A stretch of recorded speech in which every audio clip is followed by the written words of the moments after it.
대북의 사람들, 협회 쪽 소식들, 국토부 입장, 중개 스타트업이나 대기업들의 동향, 4차 산업혁명, 국내외의 대세적인 변화 등을 보면 주거용 중개시장은 앞으로 점점 더 어려워질 것이라 생각합니다. 그렇다면 상가 중개 파트는 왜 블루오션인가? 아마 대답은 이 한마디로 충분할 것 같습니다. 지금까지 상가 파트를 틈새 시장으로 보고 뛰어들었던 모든 스타트업들이 실패했다. 반값 수수료를 내건 부동산 스타트업들 뿐만 아니라 중개인들을 상대로 광고비를 받는 식으로 성장해온 굴지의 플랫폼 회사들도 마찬가지입니다. 심지어 공인중개사협회에서 만든 매물 어플마저도 상가시장만큼은 뚫지 못하고 있습니다. 상가시장을 쉽게 넘보지 못하는 이유를 몇 가지 꼽자면, 첫째, 상가중개 파트는 중개인들끼리 매물 정보 공유를 꺼리는 매우 폐쇄적인 시장이라는 점입니다.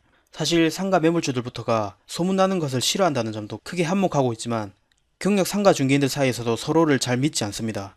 서로 신뢰가 꽤나 두텁지 않은 이상은 업무, 특히 매물과 관련된 이야기는 잘 나누지 않습니다. 내공이 높은 중개인들은 작은 실마리만 던져줘도 연결시킬 수 있기 때문에 서로 만나면 말을 조심하는 편입니다. 중개업소 문화에 따라 다르겠지만 같은 부동산에 소속된 사람들끼리도 어떤 곳은 조심하는 곳이 꽤 많을 정도입니다. 둘째, 상가 매물은 개별성이 거의 무한에 가깝습니다. 아파트 같은 주거용 부동산들은 평형대와 입지, 연식, 구조, 가격 정보, 또 과거 거래 사례, 내부 사진 정도만 알아도 매수 결정이 가능하기 때문에 굳이 중개 전문가가 없더라도 편의점 상품 고르듯이 부동산을 살지 말지 결정할 수 있다는 겁니다. 이미 일본은 이런 방향으로 발전했고 우리나라도 분양시장을 포함한 주거용 중개 분야에 360도 카메라 촬영 기술을 적용해서 매물을 소개하는 곳들이 점점 더 늘고 있습니다. 게다가 정부와 협회는 수개월 전에 전자계약서 사용에 대해 협의를 끝냈습니다. 얼마 전 뉴스에서 부동산 거래와 본인 인증을 블록체인으로 처리하는 프로젝트도 진행되고 있다고 들었습니다. 이런 변화들로부터 주거용 중개업이 결국 매대 판매 형태로 빠르게 변할 수도 있음을 대비해야 되지 않을까 생각합니다. 셋째, 주거용 부동산들이 등기부 정도만 확인할 줄 알면 별 어려움 없이 직거래가 가능한 반면 상가는 건축법을 포함한 여러가지 개별법들이 얽혀있기 때문에 위반 사항, 각종 부담금 같은 것들을 별도로 분석할 줄 알아야 됩니다. 일반인들 입장에서는 직거래가 쉽지 않습니다. 실제로 중개보수를 절약하기 위해서 중개사 없이 직거래를 하다가 오히려 큰 손해를 본 사례가 많습니다. 넷째, 고객들의 성향과 중개인들의 성향입니다. 처음에 반발과는 달리 주거용 전문 부동산에서는 고객들의 수요에 의해 빠르게 전자계약서 사용 빈도가 늘고 있지만 상업용 전문 부동산에서는 고객들부터 거래 정보가 투명하게 공개되는 것을 꺼려한다는 점에서 전자계약서는 거의 사용되지 않고 있습니다. 굳이 손님, 특히 건물주들이 꺼려하는데 억지로 권할 이유가 없습니다. 다섯째, 주거용, 상업용 불문하고 공통적으로 공실이 아닌 한 매물주들은 본인이 현재 점유하고 있는 상태에서는 거래가 빨리 이루어지길 바라면서도 매물 정보가 개나 소나 다 볼 수 있는 곳에 만천하에 공개되는 것은 정말 싫어합니다. 그런데 부동산 스타트업들이 주무기로 들고 나오는 것이 주로 직거래를 활성화시키기 위해 현재 매물 정보를 투명하게 공개한다는 식입니다. 고객들의 이런 상충되는 심리를 모르고 사업화를 하기 때문에 현재 보면 이도저도 아닌 그냥 보통의 중개업소처럼 운영하고 있거나 혹은 중개업은 포기하고 임대관리업으로 진출하거나 공인중개사들을 상대로 광고비를 받는 쪽으로 사업의 방향을 슬쩍 바꿨습니다.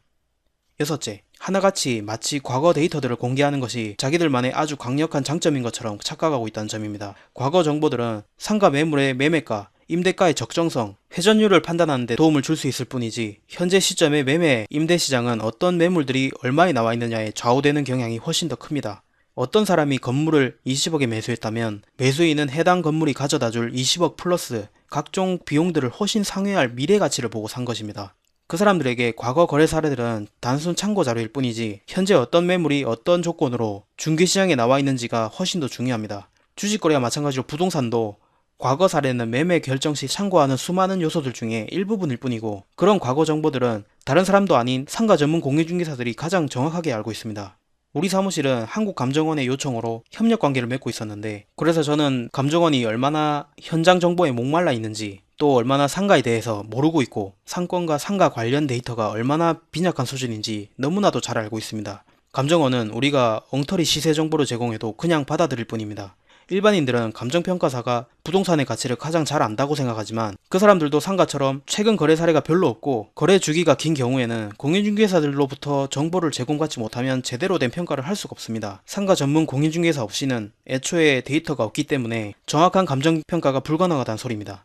실제로 평소 거래가 빈번한 아파트를 제외하고는 감정평가 기관에서 평가한 가격과 시장 호가의 갭 차이가 상당하다는 것은 다들 알고 있을 겁니다. 이처럼 상가의 개별성이 무한에 가깝다는 것을 알면 해당 상권의 상가 전문 공인중개사의 개입이 없는 개인 간 직거래나 현장 시세를 제대로 반영할 수 없는 아류 중개업체들이 개입한 상가 거래가 얼마나 신뢰성이 많이 떨어지는지 쉽게 알 수 있습니다. 아류 업체들은 주거용 부동산처럼 상가도 과거 데이터를 모아서 이 지역은 평당 얼마라는 식으로 시세를 단순화, 정형화가 가능하다고 잘못 생각하는 경향이 있습니다.